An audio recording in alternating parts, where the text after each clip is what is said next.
Boa noite.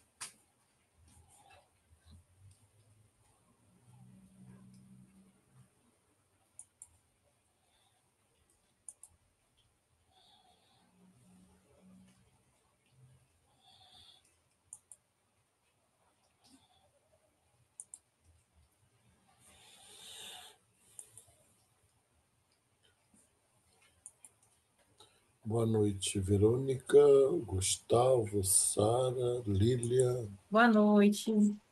Deise. Boa noite. Sejam bem-vindos, sejam bem-vindas. Obrigada. Nós vamos começar hoje a segunda etapa do nosso curso de epistemologia da psicanálise e da psicologia analítica.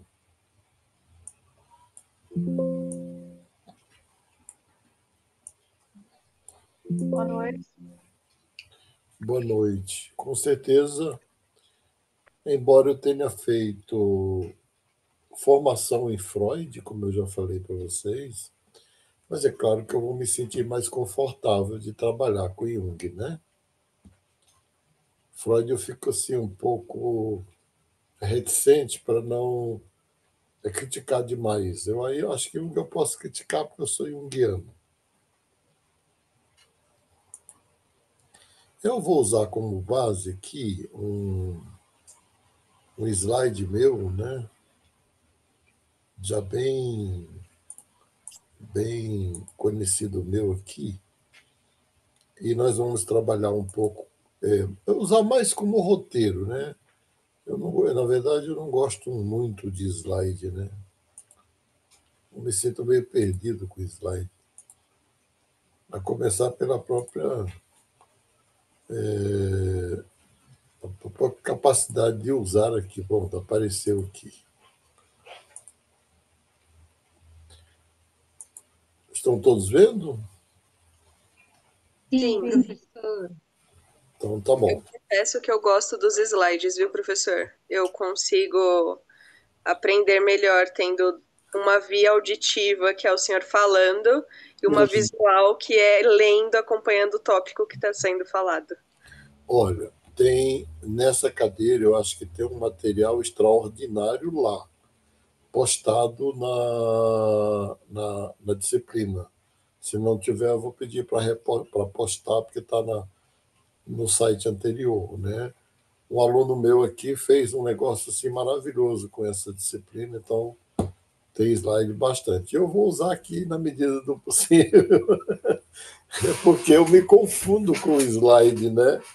Eu vou seguindo o raciocínio, aí de repente o slide eu paro, corta ali um pouco, mas a gente vai usar até porque eu preciso situá-los. Então, Jung, né? Nós vimos as influências, hoje é a primeira aula, é mais para a gente apresentar de cadeira, conversar, enfim. Nós vimos as bases filosóficas da psicanálise. E vamos ver também as bases filosóficas da psicologia analítica. Eu coloquei que a psicologia analítica, isso aqui eu escrevi tem 20 anos, que a psicologia analítica é uma psicologia para o século XXI. Porque Jung foi muito mais influenciado por todos os acontecimentos do século XX. Jung nasce no século XIX, mas bem depois de Freud, e vive mais do que Freud. Então, ele atravessa metade do século XX, mais 10 anos, que ele morre em 1961.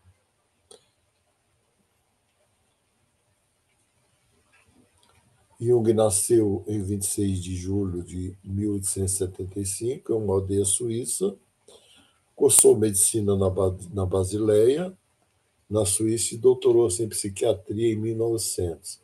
Interessante que o texto do Jung, né, a tese de doutorado do Jung para se doutorar, tem que fazer uma tese, então A tese de doutorado do Jung foi sobre fenômenos mediúnicos. Daí, ele não deu esse título à tese, a tese chama-se Estudos Psiquiátricos. É o volume 1 das obras escolhidas, mas, na verdade, é um estudo profundo sobre mediunidade. Ele vai trabalhar depois no hospital de Burgzoli, lá ele vira diretor do hospital anos depois, né? E aí aqui a gente já vê uma grande diferença entre Freud e Jung. No que consiste essa grande diferença?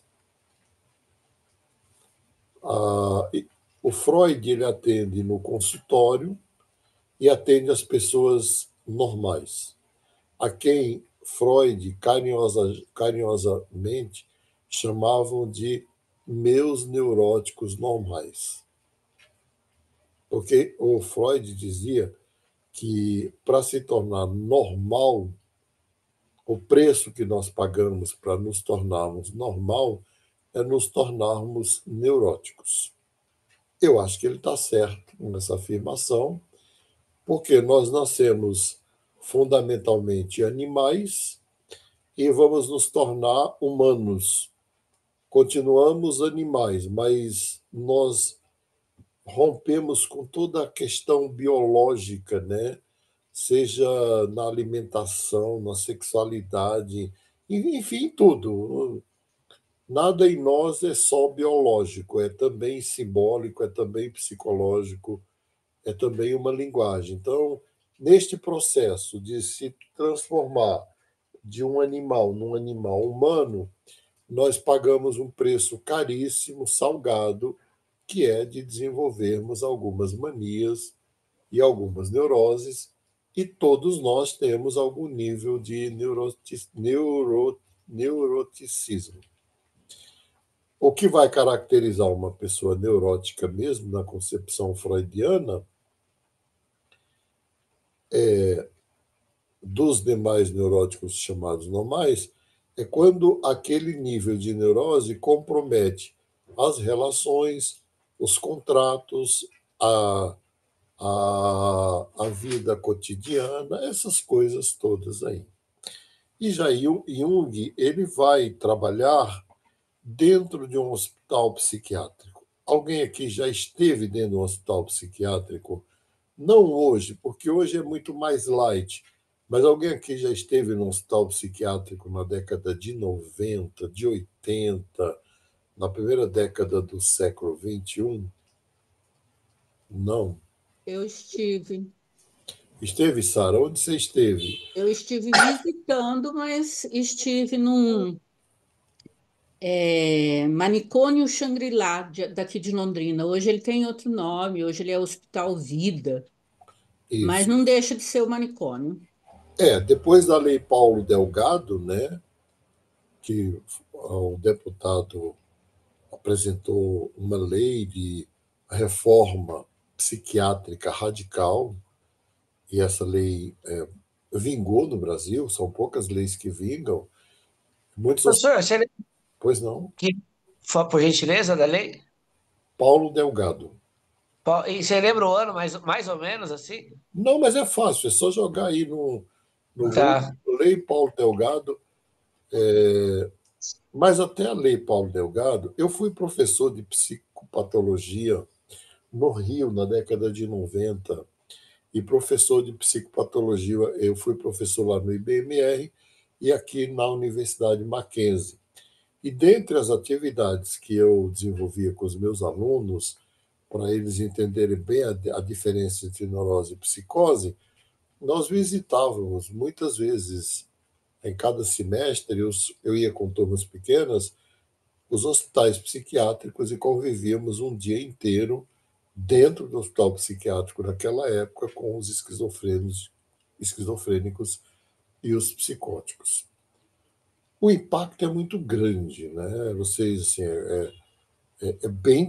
o impacto emocional é muito grande. E o Jung ele resolve morar no hospital psiquiátrico. Ele vai morar lá. Ele faz um mergulho vamos dizer assim, ele faz um mergulho na loucura humana. E é óbvio que esse contato com o paciente psicótico, o paciente esquizofrênico, vai moldar a obra dele de uma forma muito singular, né? De uma forma muito particular, ao contrário da obra de Freud, que é uma obra de pessoas normais. Ele atende pessoas que estão inseridas no contexto da família, da sociedade, do trabalho, da religião. O Jung não, ele vai trabalhar com pessoas que estão confinadas, segregadas dentro do hospital psiquiátrico. E ele começa a perceber que havia uma relação muito grande entre a loucura e a mitologia, né? Então, tem uma relação muito grande. Ele está lá, jovem ainda, recém-doutorado, lá no hospital, atendendo o paciente, e, de repente, um homem é internado porque ele era adorador do pênis do sol. Então, esse homem cegou porque ele achava que, olha só, ele achava que o sol tinha um pênis e ele era adorador do pênis do sol. Então, toda vez que o sol estava a pino, ele tinha a mania de adorar o sol, olhando para o sol, ele então ficou cego, foi para lá. E Jung achou essa história extraordinária.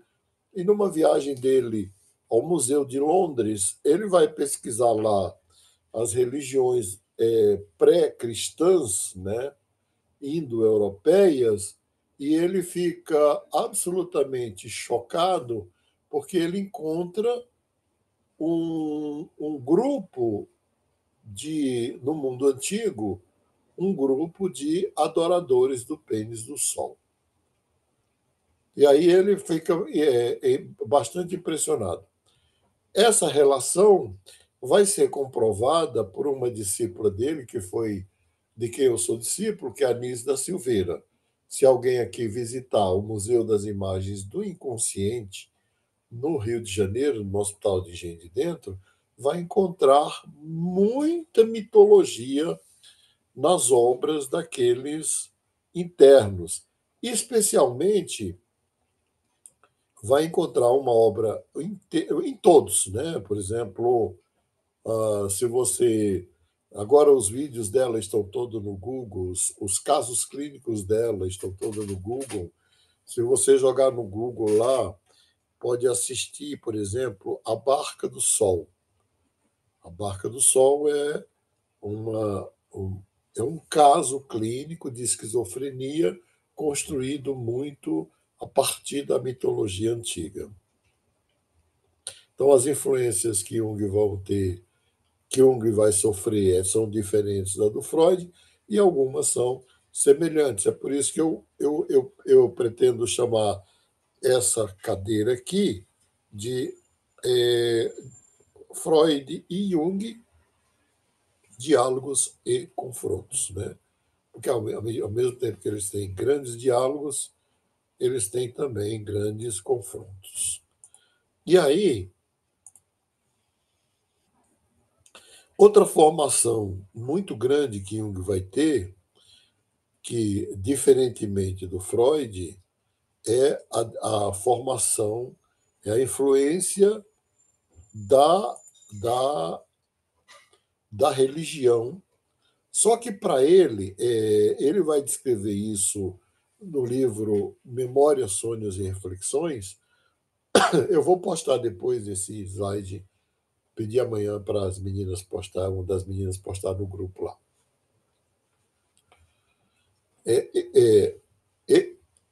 Diferentemente do Freud, Jung é protestante e ele vai ter um mergulho no ambiente religioso que vai fazer com que ele desenvolva uma reação e uma oposição à religião. Por quê? O pai de Jung era pastor, o avô de Jung era pastor, e ele tinha 13 tios pastores. E todo final de semana, esses pastores se reuniam no sábado e só falavam de religião, e ele vai perceber que esses pastores tinham uma religião racional morta. Eles estão vivendo no final do século XIX, eles são profundamente influenciados, esses pastores, pela teologia da morte de Deus. E a mãe do Jung, que não sabia nada de teologia, era uma pessoa muito simples e com uma espiritualidade muito profunda, muito viva. E a espiritualidade da mãe do Jung vai marcar mais o Jung do que o protestantismo dos pais, avós e tios. É tanto que na obra do Jung, A Psicologia da Religião Ocidental e Oriental, ele tece uma crítica severa ao protestantismo que ele conheceu, que é esse protestantismo racionalista europeu. Mas a religião vai ter influência, ele vai escrever ao mesmo tempo. É uma relação. Jung tem uma relação de amor e ódio com a religião. Porque, ao mesmo tempo que ele tenta compreender a religião, e eu tenho aqui está a obra do Jung aqui, né, que fica sempre perto de mim aqui, porque eu consulto muito. Esse livrinho aqui, vocês estão vendo o livrinho, né? Esse livrinho aqui é a Psicologia da Religião Ocidental e Oriental. O livro, vocês terem uma ideia da importância que a religião vai ter para ele, a espiritualidade vai ter para ele, esse livro, que é um dos livros que eu mais li, né, na minha vida, ele tem 700 páginas. Agora, não é um livro de religião, é um livro em que ele examina quais são as categorias psicológicas da religião. É tanto que ele diz no livro assim, olha, se um paciente meu sentar na minha frente e disser, eu creio em Deus, ele vai dizer, olha, aqui, o Deus que você crê também será analisado. Eu acho isso extraordinário, porque ele inclui a espiritualidade na análise não como algo transcendente, né? Mas como algo imanente, como algo inerente à condição humana. E, com certeza, nós vamos ver aqui ao longo do tempo as influências, né, dos filósofos sobre ele. Bom, em 1903, Jung conhece Freud e eles colaboram por carta. Eu tenho em inglês e em português a correspondência trocada entre Freud e Jung. Eles colaboram por carta de 1903 a 1907. Algumas pessoas não muito profundas na psicanálise nem na psicologia analítica apresentam Jung como discípulo do Freud. Jung não foi discípulo do Freud. Os dois trocaram correspondência como dois pesquisadores. Eles iam conversando, dialogando sobre as descobertas, sobre as hipóteses, sobre as informações, um esperando que o outro não só criticasse cientificamente aquilo que é próprio da ciência, mas, em alguns casos, que validasse aquela descoberta. E o Freud ele sente uma verdadeira paixão por Jung. Jung é tratado pelo Freud como um príncipe. Ele se encanta pelo Jung quando ele funda a Sociedade Psicanalítica Internacional, primeira sociedade de psicanálise do mundo fundada por Freud. Freud indica Jung para ser o seu primeiro presidente. Essa relação ela é tão intensa que quando eles se encontram pela primeira vez em 1907, eles ficam deslumbrados um com o outro e eles conversam ininterruptamente por 14 horas. Vocês já pensaram o que é isso? 14 horas. Conversam ininterruptamente por 14 horas. Este amor, né, platônico dos dois vai permanecer até que o Jung publica a sua obra Símbolo da Transformação da Libido. Quando ele publica esta obra, que é onde ele constrói, nesta obra ele mostra, é a única obra que mostra como se desenvolve e se constrói um surto esquizofrênico, um surto psicótico. Quando Jung apresenta sua obra, que é uma obra magnífica, não é? Foi traduzida no mundo inteiro, colocou Jung no mesmo nível do Freud. E o que vai acontecer? Vai aparecer nitidamente uma diferença que, na época, era irreconciliável para os dois.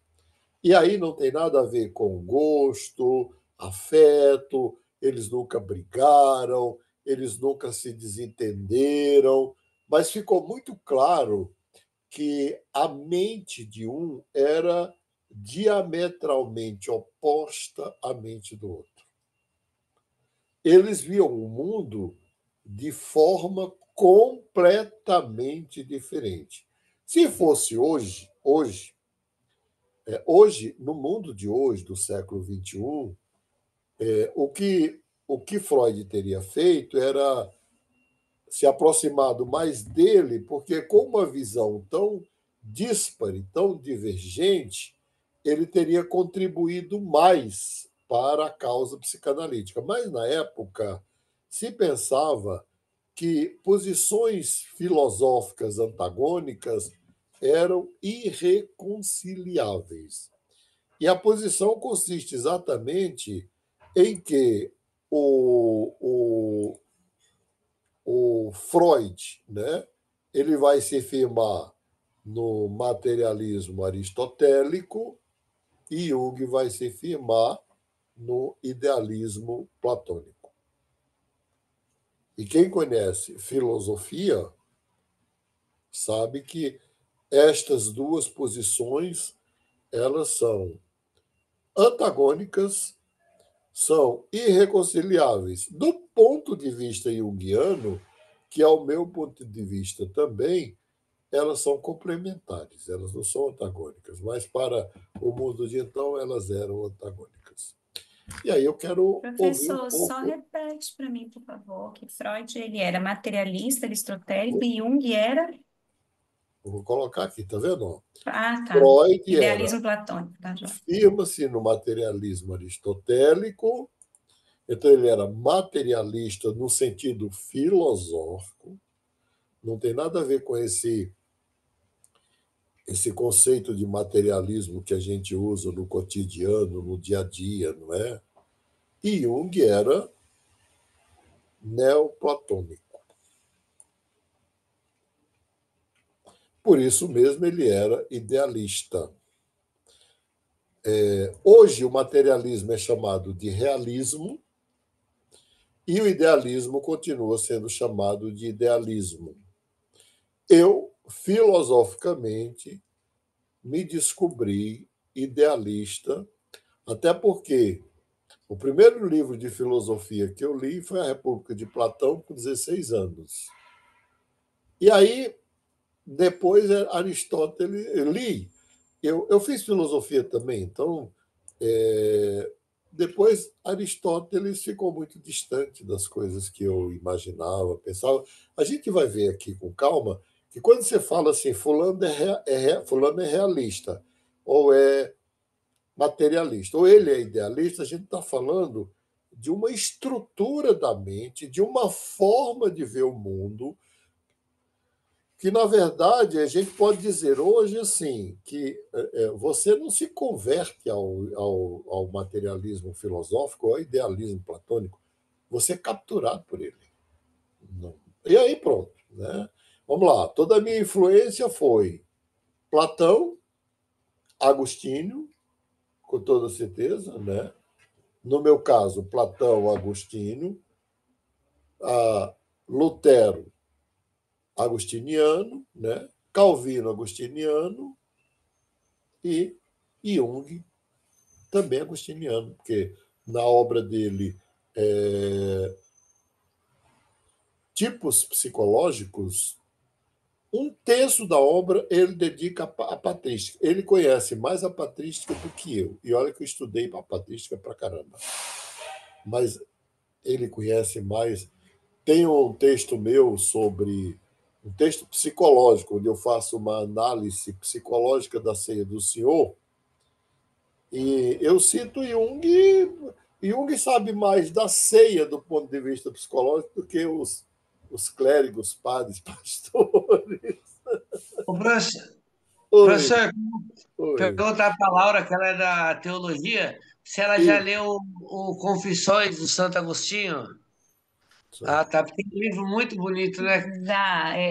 Esse é um livro, como dizer assim, todo, pelo menos, estudante de teologia séria tem que ler durante a sua Porque formação. E ele é, por exemplo, o meu fica na minha mesa, porque a gente está sempre recorrendo a ele novamente, né? Não tem como não ler. eu fico impressionado quando eu li ele, com a semelhança que tem com a psicanálise. Quando ele, o Santo Agostinho, né, pô, cara, no século IV ali, depois de Cristo, ele reconhece que a maldade dele começou quando ele começou a chantagear a mãe dele para querer peito. Imagina um padre chegar a essa Não, conclusão. Muito é o legal. primeiro, na verdade, é o primeiro livro de autoanálise da história da humanidade. Né? Na verdade, ele escreveu dois, mas o segundo a igreja queimou. O segundo, né, que eu tenho uma curiosidade imensa, o segundo ele escreveu, esse aí ele escreveu jovem, assim, logo depois da conversão dele, com 30 e poucos anos, mas o segundo ele escreveu com 60 anos, que seria a continuação da sua autoanálise, na sua maturidade, e se chamava Retratações. E exatamente pelo conteúdo bastante polêmico, a igreja queimou o livro dele. São coisas da igreja, né? Queria proteger o Agostinho dele mesmo, né? Bom, mas aí, vocês têm alguma pergunta para fazer, algum comentário para fazer? Professor, eu tenho uma pergunta aqui diante do próprio slide que você colocou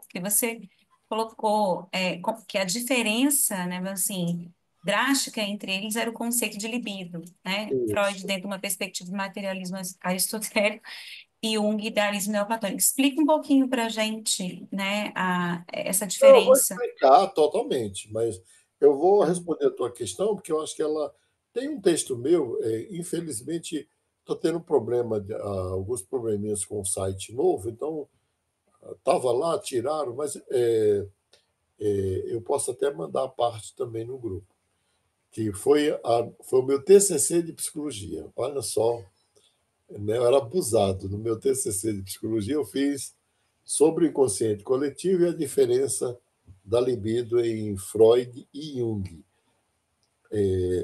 No caso do Freud, a libido vai ser essencialmente a sexualidade, como a gente viu na cadeira anterior.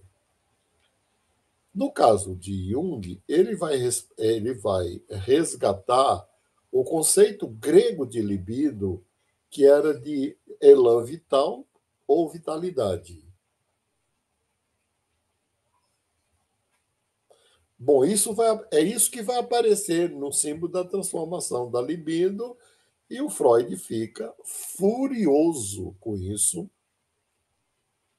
né? Porque, veja bem, uma coisa é eu relacionar a libido à pulsão sexual, e a outra coisa é eu relacionar a libido como sendo o quantum de vitalidade que a pessoa tem, que pode na verdade, Jung vai usar uma palavra da física, que pode se transduzir, não é traduzir, é transduzir, de transdução, em tudo que o homem é e que o homem faz. Então, essa energia vital vai se transduzir em sexualidade, espiritualidade, trabalho, arte. Isso explica, né, professor? Agora você falando assim, né, porque como sempre eu tenho que fazer o link com a teologia, a É, grande dificuldade que ele tinha, então, especialmente com a teologia do tempo dele, né, porque era extremamente opressora e limitadora da expressão da vitalidade sexual, né? O entendimento da igreja, teologicamente, é uma libido ligada à sexualidade que precisa ser reprimida e é. não desfrutada, não como símbolo de vitalidade.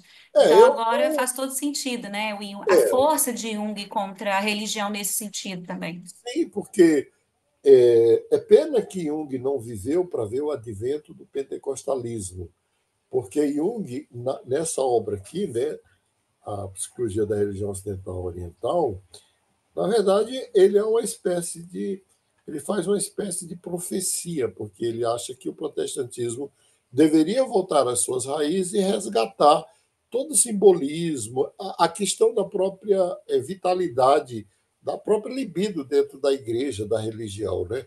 Como a religião ela vai.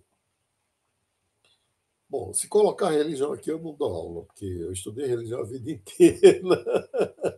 Mas olha só, é, a religião, você tem, né, se você pegar o desenvolvimento da libido do ponto de vista oriental, não ocidental, então você vai ter a primeira expressão da libido, ela vai ser a expressão da agressividade. A segunda vai ser a expressão da sexualidade, né? Depois vai ser da afetividade, depois da espiritualidade e só no final da vida, depois da espiritualidade e só no final da vida da sabedoria. Aí a igreja ela acha que, igreja em geral, tá, gente? Aqui eu não estou falando da minha, da sua, de todo mundo.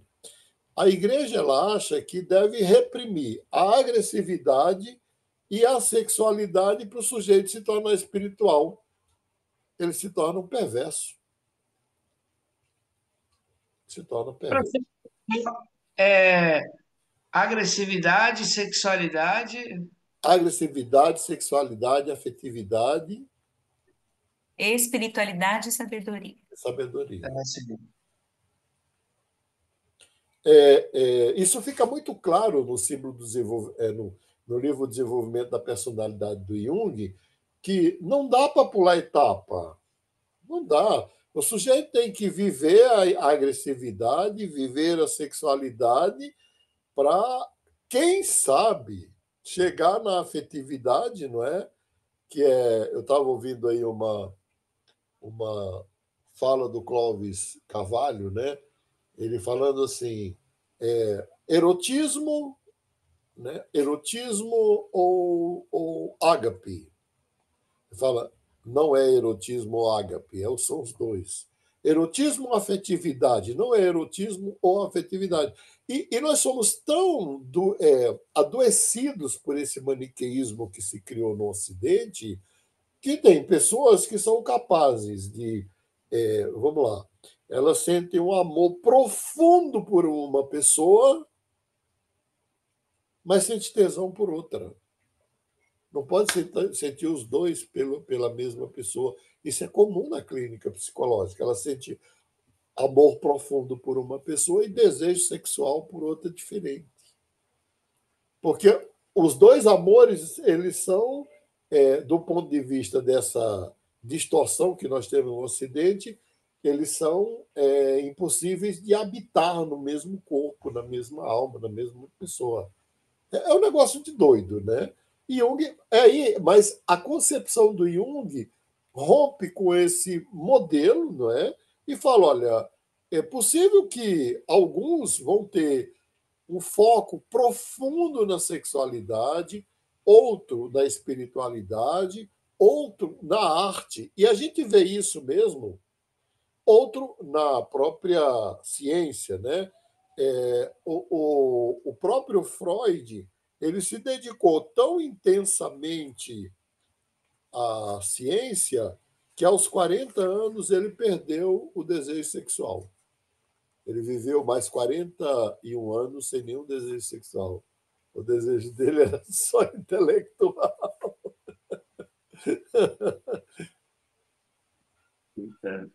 Pode-se dizer que a saúde mental dele estava comprometida. Como todo cientista, é um ser angustiado, né? E como todo poeta e todo filósofo. Quase todo, né? Um ser Mas que o poeta não suprime a libido dessa maneira, não. Não, não, mas não suprime. Pelo contrário, o sofrimento do poeta é justamente dentro dessa dinâmica da libido, né? E existencial, não é só sexual, né? Agora, quando você suprime a totalidade disso, e lembrando que ele era materialista aristotélico, e a libido dele era amplamente sexualizada, ele matou uma parte da existência dele. foi. Literalmente, e isso é um Não, adoecimento muito grave. completamente. Eu não tô aqui chegar ao ponto de defender a saúde mental do Freud, né? A Eu gente vai sempre ver. esqueço, viu, Gustavo, que você é freudiano e tem que tomar cuidado. Não, de boa. Sabe uma coisa que eu queria falar que é muito interessante do poeta? Porque é isso, não do Freud, mas do poeta. Tem um livro muito legal, é aquele Cartas ao Jovem Poeta, do Maria Hilke. É lindo. E bom, eu acho que tem uma questão, o cientista, o poeta, que é uma questão muito complicada, que é assim, por mais que o libido sexual ele satisfaça em algum grau e é naturalmente saudável que isso tenha que acontecer, ele ainda não supera o libido da poesia. Então, Sim, assim, ele transa, mas ele não está satisfeito. Quando é que ele está satisfeito? Quando ele termina um poema. E aí ele pode descansar. E isso é muito louco, né? Porque a descarga num poema, ela é mais interessante. Agora, lógico que é loucura você abrir mão daquilo ali. Mas, às vezes, Nessa época, né, Gustavo, não tinha neurociência, que eu acho que é uma vertente muito importante, né, é, e que fala literalmente da recomposição e da geração de neurotransmissores pelo simples ato sexual, assim. Não estou nem colocando a paixão, não estou nem colocando a questão aqui emocional, afetuosa, vamos dizer agora, assim, vamos lá. né? Se a gente pegar a concepção do Jung, né, por isso que eu me tornei junguiano, porque eu me tornei junguiano, eu entendo por quê. Primeiro que a minha cabeça, a estrutura, né, vamos ver na próxima aula, a estrutura da minha cabeça é idealista, ela é muito influenciada por Platão e especialmente por Santo Agostinho, né? Então, assim, quando eu vou ler Freud, eu já era agostiniano, né? Eu me considero agostiniano, né? Então, professor, oi. só uma observação, porque acho muito interessante esse negócio que está falando, que, pelo amor de Deus, ficou aqui me angustiando de falar, eu tinha que falar. O... Mas é isso, você sabe que, tipo assim, ó, se a pessoa abre mão do libido sexual, claramente isso é um adoecimento, certo? Claramente, ninguém discorda disso. Mas qual que é a questão?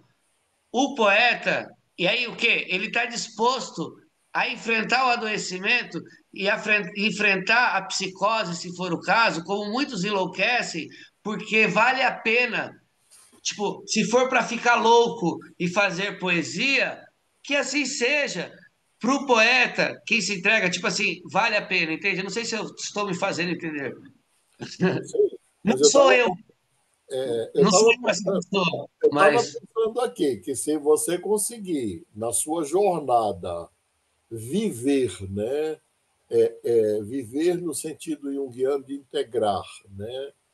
Eu sempre trago aqui os flashes, né? Eu ontem, eu estou fazendo a mentoria de mulheres, então eu sempre faço, tem um trabalho de mentoria de mulheres, tem algumas aqui alunas que estão fazendo também, mas eu faço individualmente. Então, tem uma mentoranda minha que ela teve câncer 2 vezes. E é uma pessoa fitness, saudável, uma mulher de uns 40 e poucos anos, mas muito saudável, cheia de vitalidade, enfim. E por isso mesmo ela superou o câncer 2 vezes. E curiosamente foram diferentes os dois. E aí ela senta ontem na minha frente e ela fala assim, que a gente vem tentando encontrar formas dela fazer uma transição de vida e inclui também a transição desse sofrimento que ela passou. E aí ela fala assim, finalmente, ela chega e fala, finalmente eu descobri que eu uso os instrumentos de avaliação, essas coisas, né? Para a pessoa entender qual é o lado da vida dela que está pendendo, que está concentrado, que está faltando, enfim, a roda da vida. Aí ela chega e fala, finalmente eu entendi que eu tenho eu sou eu sou muito agressiva e eu tenho uma agressividade profundamente reprimida. Para eu, másculo, claro que eu não vou falar isso para ela, mas para eu, explicou razoavelmente as origens do câncer dela, desse duplo câncer, que é a agressão que não é expressa, e para ser expressa tem que ser ritualizada, integrada, ela vira autoagressão. E a autoagressão desorganiza o sistema imunológico. E aí, voltando, se o sujeito conseguir viver, integrar a agressão, sexualidade, a espiritualidade, conseguir ter sabedoria e a espiritualidade, e aí aqui, com todo respeito a quem não crê em nada, mas eu não poderia deixar de citar o Papa Francisco como um modelo de alguém, né? Inclusive, antes de ser padre, ele viveu a sexualidade dele. Não sei o que ele fez com ela depois, mas antes ele viveu. A questão, assim, você pode se tornar uma pessoa completa. Agora, viver só uma coisa, viver só a espiritualidade, ou só a sexualidade, ou só a poesia, ou só a arte, gera um desequilíbrio. Talvez a sabedoria esteja nessa busca de encontrar equilíbrio. Agora, por outro lado, eu concordo com o Gustavo quando ele fala de que, às vezes, o poeta sacrifica, né? O poeta sacrifica, o artista sacrifica, o cientista sacrifica, o místico sacrifica também a saúde mental por aquilo que ele acredita ser uma causa maior, ou até a saúde física.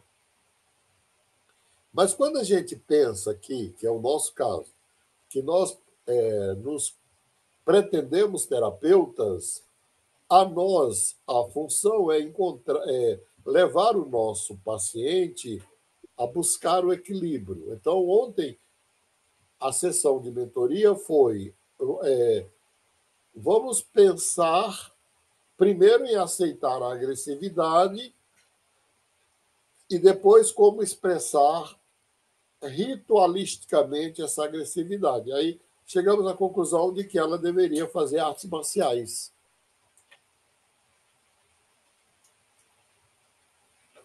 Então, Ô, professor, Gustavo, deixa eu complementar aqui uma Agora coisa. fiz uma viagem, diga. não é? Vou falando. Gustavo, é o seguinte, é porque você estava falando aí que eu, assim, discordo um pouco, porque tem pessoas e pessoas. Então, pessoas que não precisam necessariamente do contato carnal para estarem completas e não jogam essa libido só no carnal. Eles, tipo assim, transcendem, né? Para o mental, realmente para a arte. Igual, por exemplo, padres e freiras que vivem enclausurados, né? Que têm os seus retiros e tudo mais, que não têm esse contato. Ou, às vezes, alguns que nunca tiveram, mas só que eles conseguem ter uma vida, né? Essa libido suprida, assim, nesse sentido, entendeu? De arte, Sim. de estudos, de fé, com muita fé também. Eu acho que Mas a gente muitos, pode. julgar muito, assim, né? Generalizar tudo. Muitos adoecem, né? A maioria. A maioria, E não não sei. sei, Eu teremos acho que que ter esse não. Mas só uma observação, porque eu fiquei pensando nisso e eu falei, gente, eu tenho um problema maior ainda, porque eu tenho um flerte com Michel Foucault. Eu acho que se alguém chegasse para mim na clínica, agora tem que tomar cuidado, inclusive, com isso. Porque se alguém chegasse e falasse, não, eu acho que eu abriria a mão ou assim, estou ficando doido, ou eu sou doido, eu ia pensar assim comigo, como Foucault, né? Eu ia falar, que pena que a sociedade de hoje não vai entender. Porque se fosse entender, é legal ser louco. Mas Então, assim, vamos lá. não é legal ser louco nesta sociedade, meu amigo, porque eles vão te enclausurar. Mas no fundo, é bem legal ser louco. E eu também sou, mas não posso falar, Dá sabe? uma olhadinha aqui no que eu escrevi. O Freud chamou esse processo natural de transformar a libido sexual em espiritualidade, em arte, em trabalho, enfim, de sublimação. Vale a pena ler esse verbete aí. Consultem quem já usa o chat GPT, consultem. E Jung Olívio, chama de sublimação. E Jung chama esse conceito de transdução, que é quando uma energia se transforma em outra. Porque para Jung, tudo é energia. Jung foi pioneiro em pensar o sistema nervoso central, né, como um sistema de energia. Neste livro aqui, né, por isso que eu falei que eu vou me sentir, não é que eu não tenho a obra de Freud. Eu tenho a obra de Freud aqui, eu tenho não só ela, eu tenho duas versões, né? Do Jung, tadinho, eu só tenho uma, mas do Freud eu tenho duas. Eu tenho a em português e tenho a em espanhol, que é melhor do que a de português. Mas nessa obra aqui, Jung ele vai propor um modelo, isso muito antes da neurociência, né? Essa obra é antiga, né? Ele vai propor o modelo da psique como sendo um modelo entrópico, vale a pena. Se alguém quiser entender a mente junguiana, o livro é esse, é A Dinâmica do Inconsciente. Isso aqui foi minha Bíblia por muitos anos. Que aí você entende a base da psicossomática. A base da psicossomática. É porque ele fala o que acontece quando tem os desequilíbrios, né? Quando tem o desequilíbrio ou pela falta ou pelo excesso, né? Bom, Esse é nossa, volume 7, professor? é o volume 8. Ah, é os 8. Agora, a última grande influência do Jung foi a filosofia oriental. Então, Jung vai ter uma grande influência da filosofia grega, por meio de Platão. Depois, ele vai ter uma grande influência do idealismo, né, de Platão, Agostinho. Nós vamos ver aqui uma grande influência do Rudolf Otto e de Mircea Eliade. Uma grande influência desses autores e uma grande influência do Schopenhauer. Vai ter uma grande influência da tradição religiosa ocidental como oposição a essa tradição, porque ele é crítico dela, né? É por isso que os católicos eles amam Jung. Quem coordenou a comissão de tradução da obra do Jung no Brasil foi o Leonardo Boff. No Brasil e na Europa, existem muitos padres que são padres e analistas junguianos. Os protestantes, em geral, abominam Jung. Primeiro que eles não conhecem, eles têm aquela coisa de não li, mas eu não gostei, né? Não li, não conheci, não gostei, porque eles A minha escutam as opção críticas. Oi? a minha opção, professor, dentro de qualquer linha terapêutica, inclusive eu trabalhei muitos anos com a questão do psicodrama, mas a minha opção junguiana foi exatamente porque ele considera essa perspectiva da espiritualidade, Mas que para mim isso faz toda a diferença. é óbvio. Você sabia que os protestantes preferem a psicanálise freudiana no Brasil e nos Estados Unidos do que a psicologia junguiana, porque eles não suportam a ideia de que a religião ou o próprio ser humano não é só mente. Essa é a questão. Não é só uma categoria de pensamento, uma categoria, né, uma racionalidade. É interessante, né, o senhor dizer isso, porque agora não adianta, né? Eu penso teologicamente também, né? Na Bíblia, coração é rim, né? Não é o órgão de pulsação. E o rim tem a ver com essa questão do filtro, né? Ou seja, da água, da Olha, sinergia.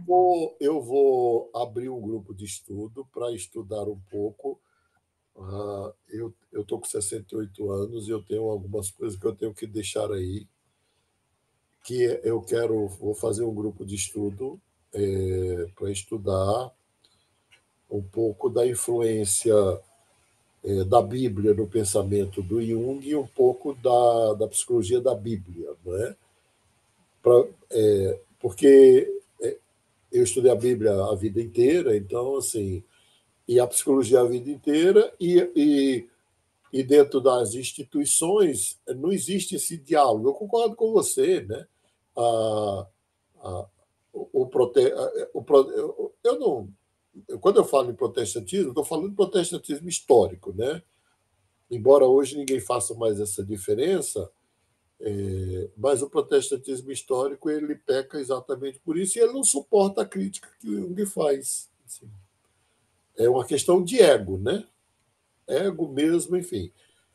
E a influência oriental, Jung ele é o que traduz o livro A Oração aos Mortos, que é um livro tibetano.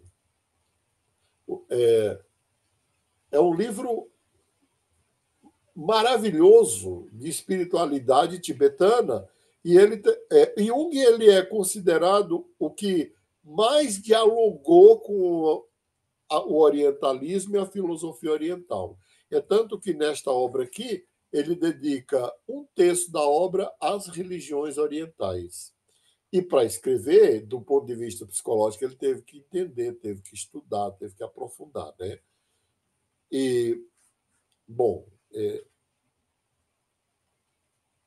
e quando você pensa do ponto de vista também, você aprende, né, a ler, Ela falou que eu não estava. quando você aprende a ler também o comportamento humano do ponto de vista oriental, e aí aqui vai uma provocação, né? Eu falei para vocês que eu ia ficar mais confortável aqui, né?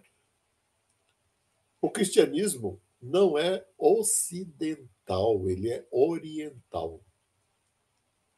Não dá para você entender os ensinamentos do Cristo a partir de Aristóteles ou de Tomás de Aquino, nem mesmo de Platão. Você teria que pegar as categorias de pensamento oriental para você entender. E aqui a gente fez exatamente, a gente converteu o cristianismo à filosofia grega.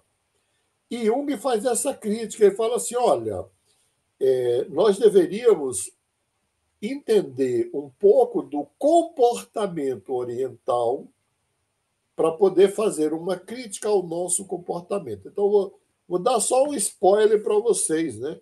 Ele fala assim: o ocidental, o homem ocidental, a mulher ocidental, ela é preparada para conquistar o mundo e morre frustrado. O oriental, ele é preparado, eu falando de um oriental que não foi ocidentalizado, ele é preparado para conquistar a si mesmo.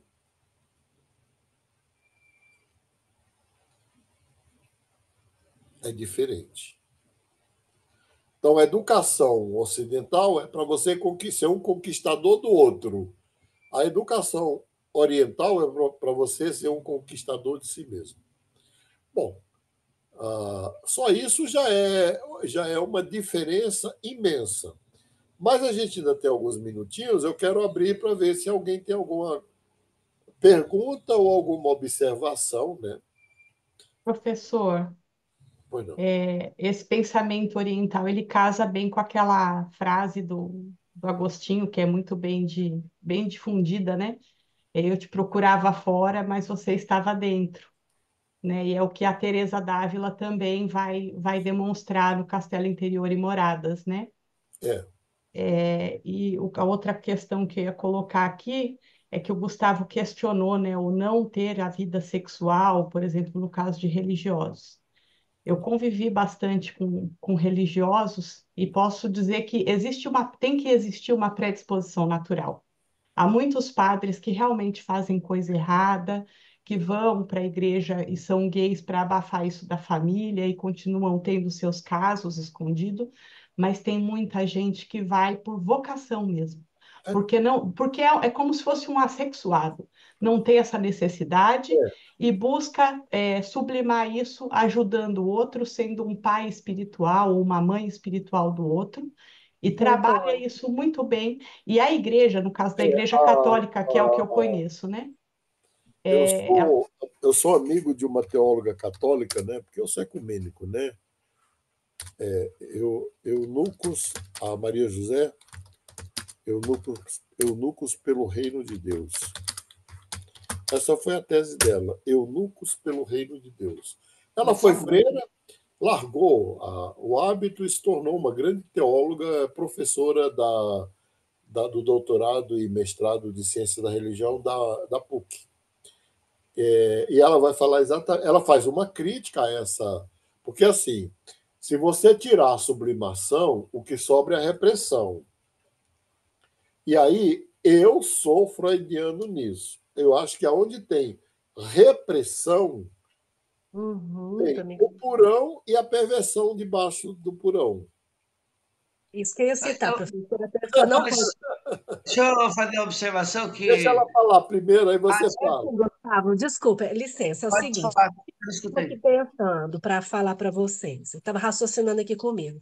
O que é o perigo é a repressão a si mesmo Isso. e a não aceitação dos seus ideais na sexualidade. Então, supondo a pessoa ela que está bem resolvida com a sexualidade dela, né? Supondo, ela não tem que colocar isso na prática, carnal, entre duas pessoas, não. Exemplo. Então, tem alguns que não colocam. Porém, ele está bem com essa sexualidade interna que não se reprime. Então, eu acho que é aí que está a saúde mental, está bem estável. Então, supondo que a gente está lá atendendo pacientes, né, futuramente, que vai trazer isso, que nós vamos ver esse tipo de comentário e tudo. Então, o que importa é estar bem com todos, né? Eles estarem bem com si.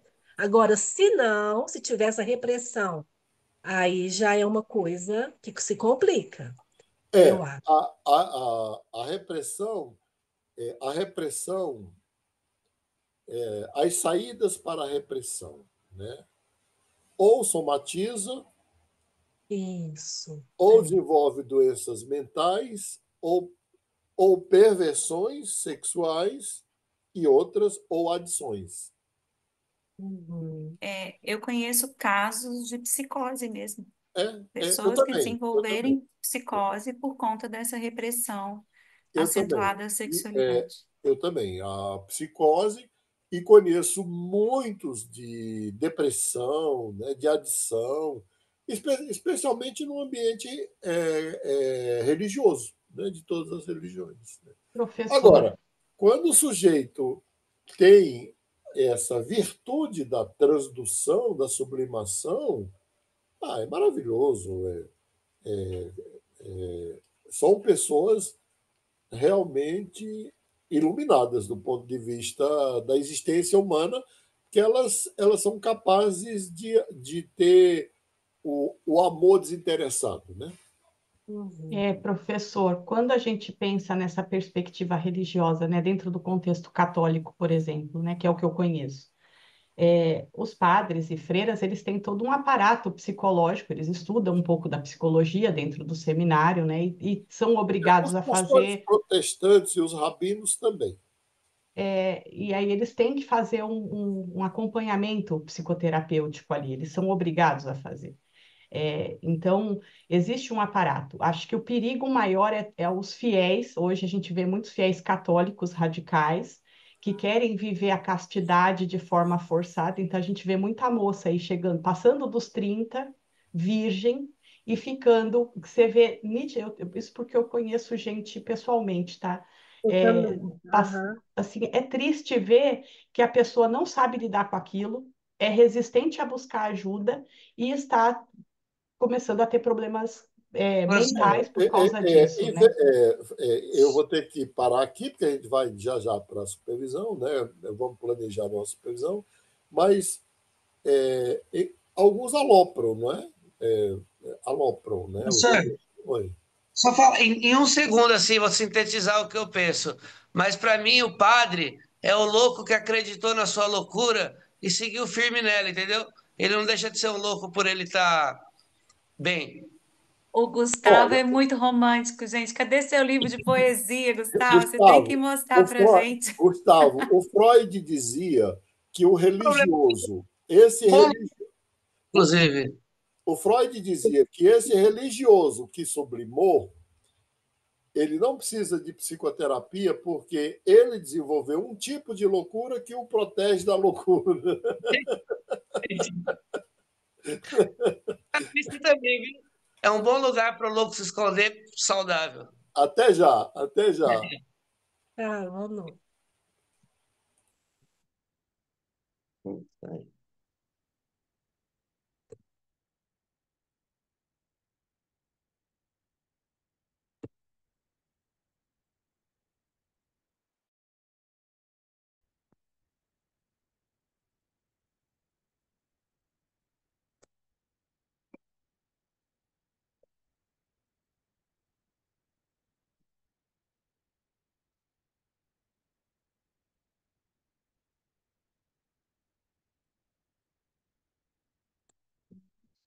Bem aqui.